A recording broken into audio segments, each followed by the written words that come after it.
Welcome to Court Briefs, a podcast from Paul Weiss. I'm your host, Canon Shanmugam, the chair of the firm's Supreme Court and Appellate litigation practice and co-chair of our litigation department.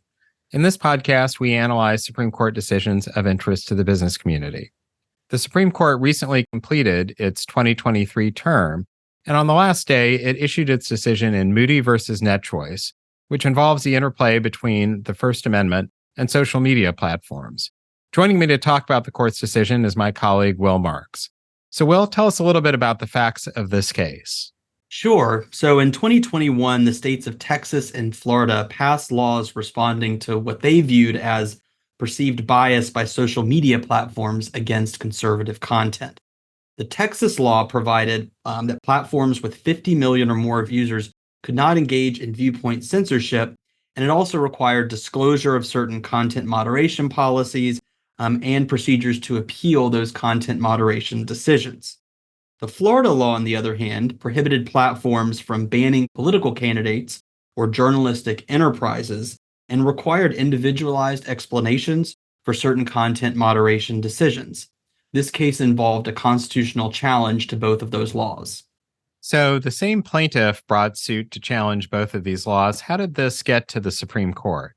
So the plaintiff NetChoice is a group of social media platforms, including the large ones like Meta, X, and Google, that sued Texas and Florida, claiming that the laws violated the First Amendment. Now, importantly, for purposes of the Supreme Court's ultimate decision, NetChoice brought a facial challenge. And that means they argued that the law was not just unconstitutional as applied to particular social media platforms, but was in fact unconstitutional in all or a substantial number of its applications.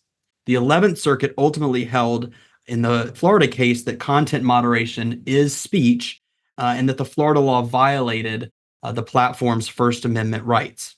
The Fifth Circuit came out the opposite way. The Supreme Court granted review to decide two questions. First, whether content moderation on social media qualifies as First Amendment speech.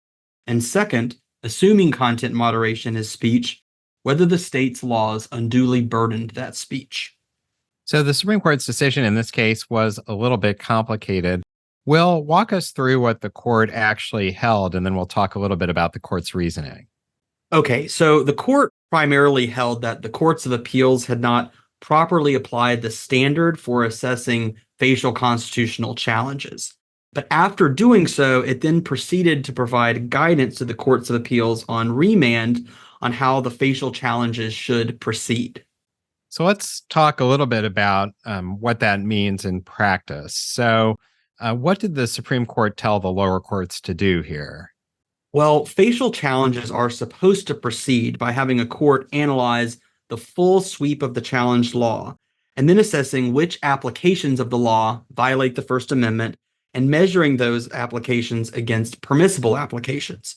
Here, however, the courts of appeals had primarily focused on Facebook's newsfeed and YouTube's homepage and assessing the validity of the Texas and Florida laws.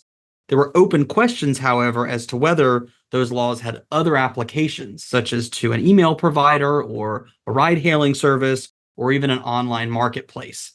The Supreme Court thus vacated the Court of Appeals decisions and remanded for further application of the correct facial challenge standard. It didn't stop there, however. The court then proceeded to explain that the Fifth Circuit had erred in its First Amendment analysis, even as applied to certain particular platforms. The Fifth Circuit had held that content choices made by Facebook and YouTube and other large platforms does not constitute speech. It also held that even if it did constitute speech, a state would have a valid interest in regulating the platforms to better balance the marketplace of ideas. The Supreme Court indicated that the Fifth Circuit was wrong on both fronts.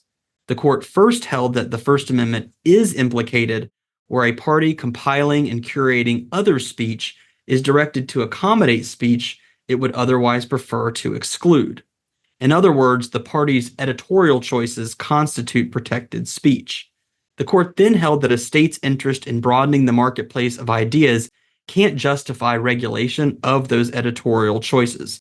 However imperfect the marketplace of ideas might be, the First Amendment treats government tinkering with the balance of ideas as worse.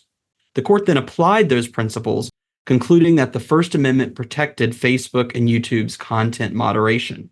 That moderation was speech, and even if the platforms did not moderate most content posted by third parties, the content was still protected by the First Amendment.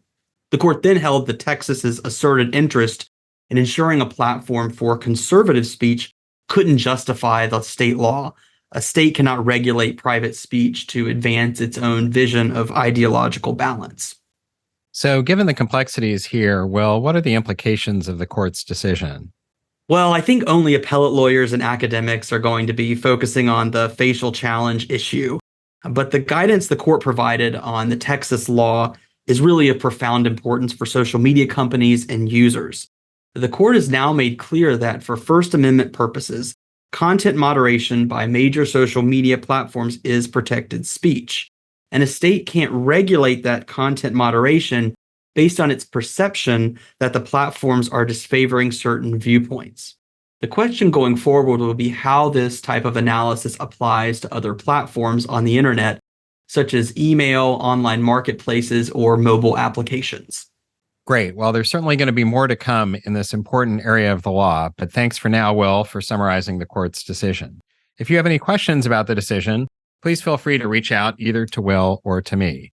And that brings us to the end of our first season of Court Briefs. We hope you enjoyed the podcast. For more information about Paul Weiss's Supreme Court and appellate litigation practice, please visit us at our website, paulweiss.com. Please subscribe to Court Briefs wherever you listen to your podcasts. And if you did enjoy this season, please rate and review us on your favorite platform.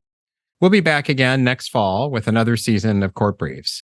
But until then, thank you for joining us and take care.